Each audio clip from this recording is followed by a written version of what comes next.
Good morning, guys. Good morning. Good morning. Good morning. It's so nice to be here in the futuristic vision of Prey. Do you like my apartment? You really you got hooked up big time in this apartment, man.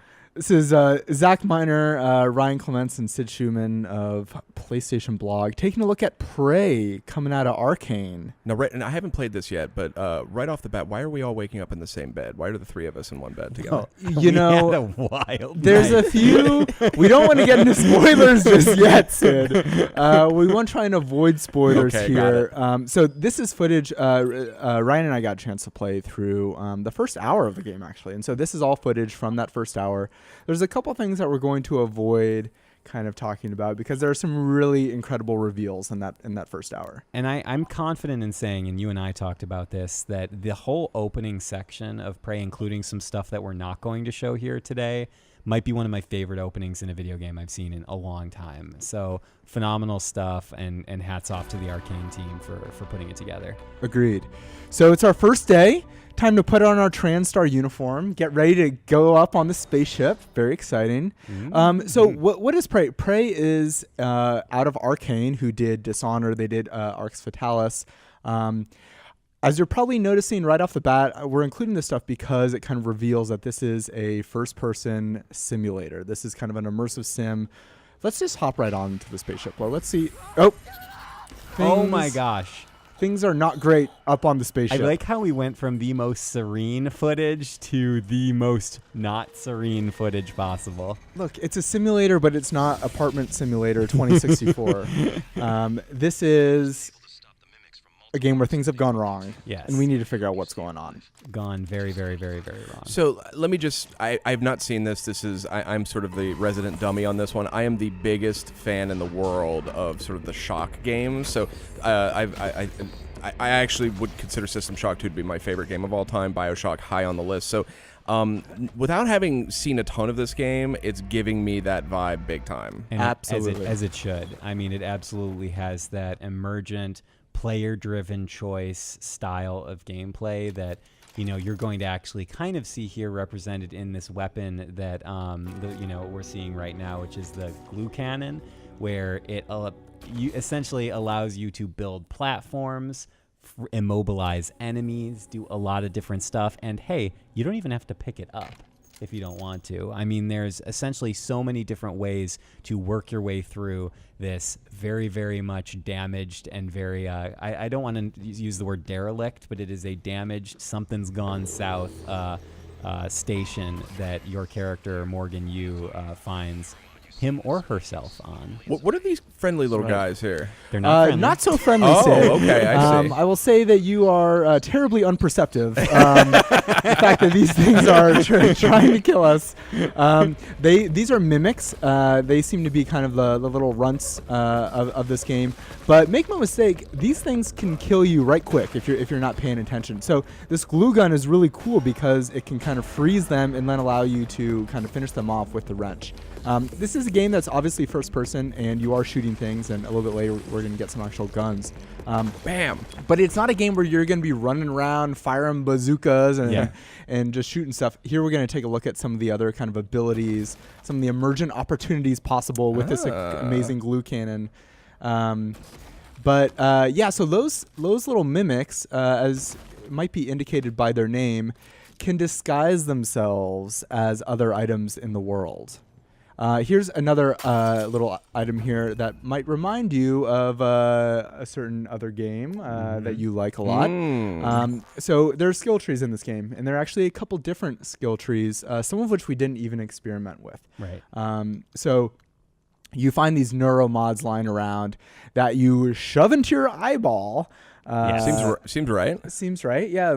Hey, what's this on the ground here? I'll just shove it in there. Oh, I might as well shove it in there. I do that all the time. So we have a couple different skill trees: scientist, engineer, and security. We obviously barely got a chance to experiment with these, but suit your play style. You can be hacking turrets, hacking security systems. We'll take a look at that stuff. And sorry, go ahead. No, Jeff. go ahead. I was going to say, and a quick note that when I was talking to the lead designer in our interview together, Ricardo Bear mentioned that in this kind of initial section of the station, when you get that first neuro mod, they actually give you a way to benefit from any of the initial selections you make when you upgrade your character. So like if you want to do like a hacking neuro mod, they made sure that in this opening area of the game there's a way to use that, or a strength, thing, or some other, for repairs.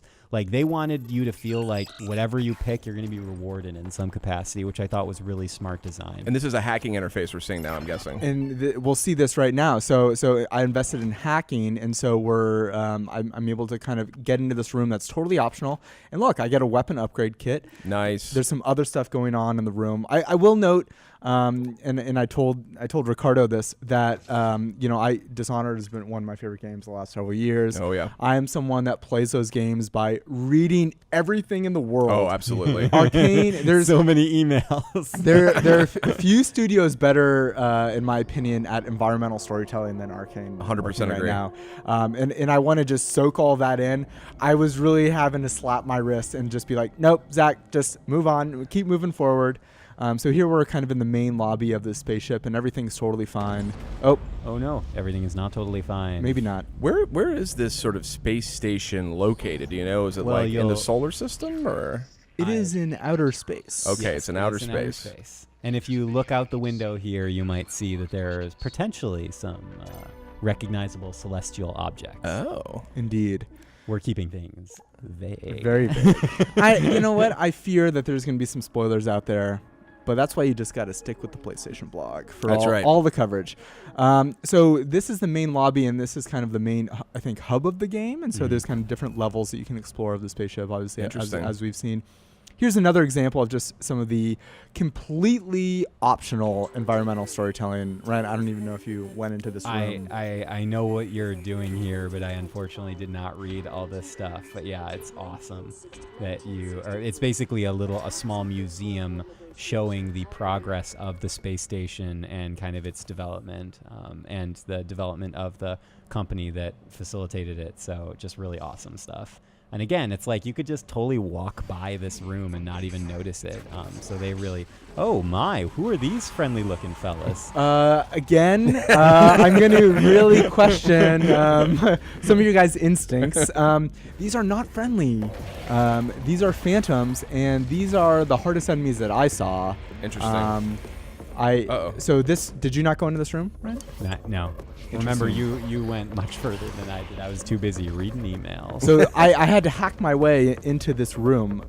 So this, I think, kind of demonstrates how challenging some of the kind of fight situations can be. Bam. So again, these guys are doing some pretty serious damage. You can see the health indicator in the bottom left. And I'm really having to kind of strategically think about how I'm going to kind of pause, put health kits on, and then, use this kind of stun gun or perhaps the glue cannon to freeze them and then finish them off with the wrench.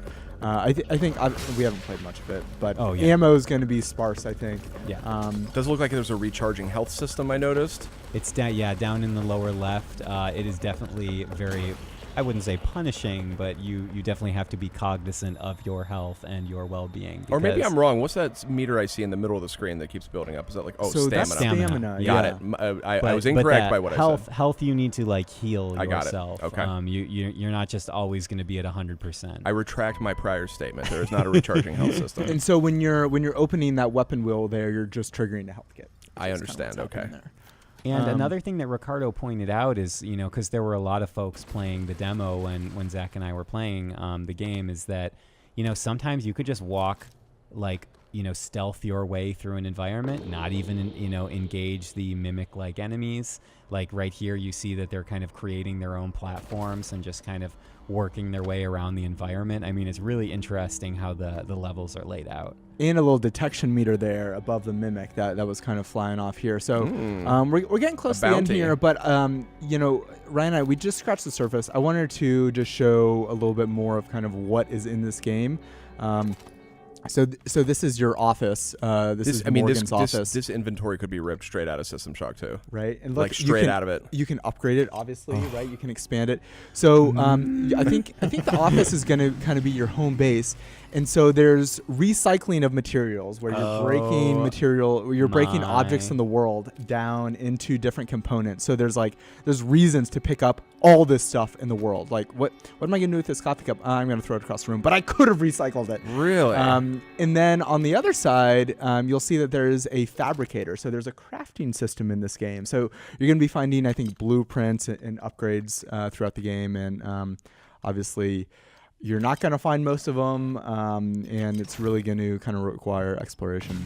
And a quick point as we're watching this amazing footage and kind of closing up shop is that you do not need to have experience with the original, with Prey's predecessor. This is unrelated. You can go right into this. It's kind of own unique story. It's a new science fiction story, by Arkane. So you can enjoy it kind of fresh. Gents, do we have any sense of the threat? These creatures we seem to be fighting. Do we know anything about what they are, or sort of where they factor in? It's an enormous threat, Sid. Yeah? Yes, I mean, I have all I know is that the space station is not in good shape, and the people on the space station are not in good alive. It is a threat not to be taken lightly. Okay, I understand. And just real quick before we go here, in addition to that skill tree that we saw earlier, we are aware that you get some access to alien powers later in the game. We didn't get a chance to really look at those or experiment with those. That was a little bit after. One last clip I wanted to show just for you, Sid. Oh. So there's a locked door. We need to find our way into the locked door. I bet, if we read some things around the room, maybe there's something. Just like in real life. I wonder what the access code to that door might be. This is kind of the first big one there. Oh, do those numbers look familiar? 0451. Now that is the first. That's the first code given out in System Shock 2. First code given out in System Shock 2. I believe it was in the first System Shock. Oh, was it? 451. It was in all of the Deus Ex games. It was in the Dishonored games.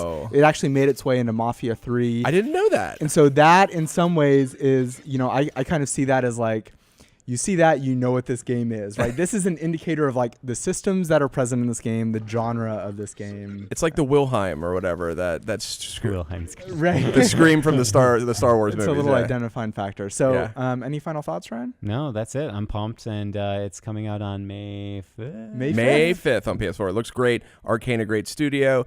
I'm totally sold on the subject matter. So thanks for the tour, guys. You're very welcome. Anytime.